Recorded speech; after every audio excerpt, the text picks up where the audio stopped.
নমস্কার, আমি রূপালী ডেইলি ব্লগে অনেক স্বাগত জানিয়ে ব্লগটি শুরু করলাম।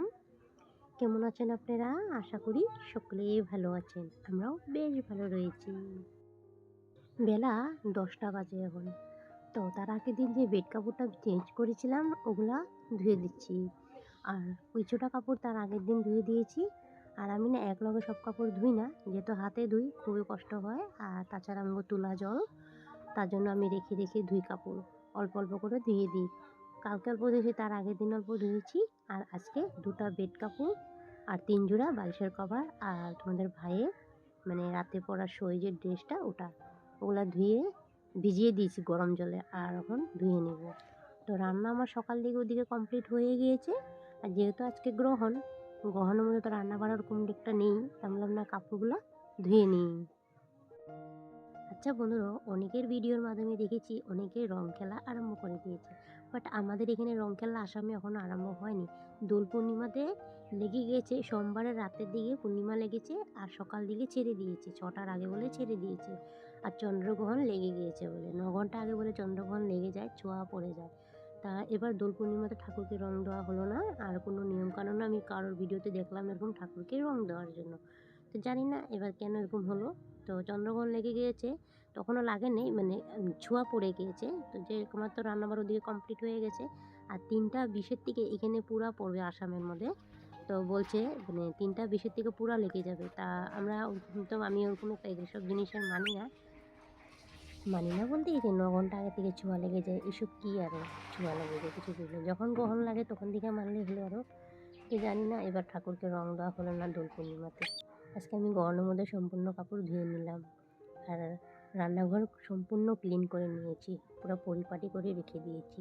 তো যাই হোক, এখানে আমি এখন কাপড়গুলো ধুয়ে নিচ্ছি। এখানে কিন্তু 2টা বেড কাপড় আছে আর বললামই তো, আর কিছুটা বালিশের কভারও আছে। তো যাবো এখন রান্নাঘরে। তো দেখতে পাচ্ছ রান্নাঘরে খাওয়া দাওয়া করে কমপ্লিট করে সম্পূর্ণটা ধুয়ে নিয়েছি, বাসন টাসন সম্পূর্ণটাই ধুয়ে নিয়েছি। আর ঘরটাও আমি অল্প গোবর দিয়ে মুছে নিয়েছি। আমাদের বাঙালি মতো জানোই তো, গোবর দিয়ে যাদের মানে কাঁচা ঘর তারা গোবর দিয়ে ঘরটা মুছে নেয়, আমি শুধু গোবর দিয়ে মুছেছি। আর খাওয়া দাওয়া করে একটু বসেছি, দেখো কী অবস্থা মুখে। যাবো এখন একটু রেডি হয়ে রিল করবো। হাই ফ্রেন্ডস, তো কাপড় টুপড় ধুয়ে রান্না করেছিলাম সকালবেলা, যেহেতু আজকে চন্দ্রগ্রহণ লেগেছে। তো সকাল দিকে 9 ঘন্টা আগে লেগে যায়। আজকে দোল পূর্ণিমা, তো দোল পূর্ণিমা দিনকার গ্রহণটা লেগে গেছে। সকাল 6টার আগে উঠে পূজাইতে, আর যেহেতু আমাদের ঘরে কেউ জানে না, ভুলে গেছে, ভেবেছিল 3টার দিকে লাগবে, তার আগে পূর্ণিমার ঠাকুরকে রং দিয়ে দেবো।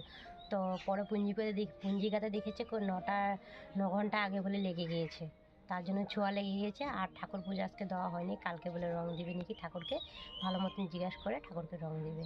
তো কালকে তো হোলি, তা আজকে দোল পূর্ণিমাতে জানোই গ্রহণ লেগে গেছে, তার জন্য ঘরের কোনো কাজকর্ম তোমাদের সাথে শেয়ার করতে পারিনি। আর যেহেতু 3টার আগে খাওয়া দাওয়া কমপ্লিট করতে হবে, ঘরের সম্পূর্ণ কাম সেরে নিয়েছিলাম, তোমাদেরকে শেয়ার করেছি, দেখতে পাচ্ছিলাম রান্নাঘরটা ক্লিন করে নিয়েছিলাম। আর ঘরে কোনো খাওয়ার জিনিস এখানে সবটাই ফেলে দিয়েছি। আর আমি এখন সেজে গুজে কেন আছি জানো তো, রিল করেছিলাম, রং খেলার রিল করেছিলাম, আপলোড করব, তার জন্য রিল করেছি। আর দিনে অল্প সাজুগুজু করেছিলাম। তো চলো রাস্তায় যাই অল্পটুক, আর 7টার ভিতরে স্নান করতে হবে, স্নান করব, আবার তোমাদের সাথে তখন দেখা হবে। তো চলো রাস্তায় যাই অল্পটুক। হাই ফ্রেন্ডস, তো তোমাদের সাথে রাতে দেখা হচ্ছে, এখন বাজে 9টা। তো 7টার সময় স্নান টান করে বসে অল্প চাটা খেয়ে সবার সাথে কথা বললাম। আর এখানে আমি এখন ভাতটাও নামিয়ে ফেললাম, এদিকে ডাল হচ্ছে, ডাল হয়ে গেছে, এখন সম্বার দিয়ে দিব। আর একটা ভাজা করব, এখানে ভাত হয়ে গিয়েছে। তো চলো রান্নাটা সেরে নিই। ডেলি ব্লগ সকাল 10টার থেকে রাত 10টা অবধি সংসারের কাজ A to Z কমপ্লিট করে নিলাম। এখানে আমি ভাজাটা বসিয়ে দিয়েছি, শিম আলু ভাজা করছি। তো সোনা মাকে বলছি একটু ক্যামেরাটা ধরো, আবার স্ট্যান্ডটা টানাটানি করবো রাত করে। আর যেহেতু ঘরটা মুছেছি, এদিকে টানাটানি করলে আর অসুবিধা হয়ে যাবে, তার জন্য। তো যাই হোক, এখানে আমি ভাজাটা এখন বসিয়ে দিয়েছি, ও একটু ক্যামেরাটা ধরে দিয়েছে আমাকে। তখন ভাজাটা হয়ে গেলে আমি এখন নামিয়ে এদিকে ডালটাতে সম্বার দিয়ে দিব। তো ভাজা হয়ে গিয়েছে, আমি নামিয়ে ফেললাম, দেখতে পাচ্ছ সুন্দর করে ভাজাটা নামিয়ে ফেললাম। এখন সেই কড়াইয়ের মধ্যে আমি এখন ডালটা সম্বার দিয়ে দিব। আর জানো তো বন্ধুরা, রাঁধতে রাঁধতে না মোবাইলটাতে যে সোনা আমার হাতে জানি কী টিপা পড়ে গিয়েছিলো, লক লক দেখাচ্ছিল, খুলছিল না মোবাইলটা, কি একটা ডবল টেপা পড়ে গিয়েছিল নিচে। তারপরে দেয়া মানে তোমাদের ভাই এটা ঠিক করে দিয়েছে, তখন যে আবার ভিডিওটা শুরু করেছি, তার জন্য তোমাদেরকে তরকারিটা শেয়ার করতে পারিনি। তো যাই হোক, এদিকে ডালটা সম্বার দিয়ে দিই, একটু পেঁয়াজ সম্বার দিয়েছি, ডালটা নামিয়েছি অনেকক্ষণ আগেই, তার জন্য এরকম হয়েছে, নাহলে আমার সাথে সাথে দিলে ফুটে যায়। তো যাই হোক, ডালটা নামিয়ে ফেলবো, এখন ডালটা সম্বার দিয়ে দিলাম। তো দুটো কাঁচামরিচ ফেলে দিলাম, মানে স্মেলটা বাড়াবো, কাঁচামরিচের গন্ধটা ভালো লাগে। বন্ধুরা, আজকের ভিডিওটার কোনো অংশ যদি তোমাদের ভালো লেগে থাকে তো প্লিজ ভিডিওটাকে একটা লাইক দিয়ে কন্টিনিউ করে দিও। যারা অলরেডি এই কাজগুলো করে রেখেছো তোমাদেরকে অসংখ্য ধন্যবাদ।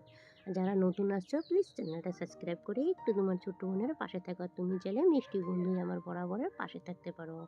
তো আজকে এই মেনু, রাতের মেনু দেখো, ডাল, ডিম তরকারি আর ভাজা করেছি, দেখতে পাচ্ছ। হাই ফ্রেন্ডস, রান্নাবাড়া কমপ্লিট হয়ে গেছে।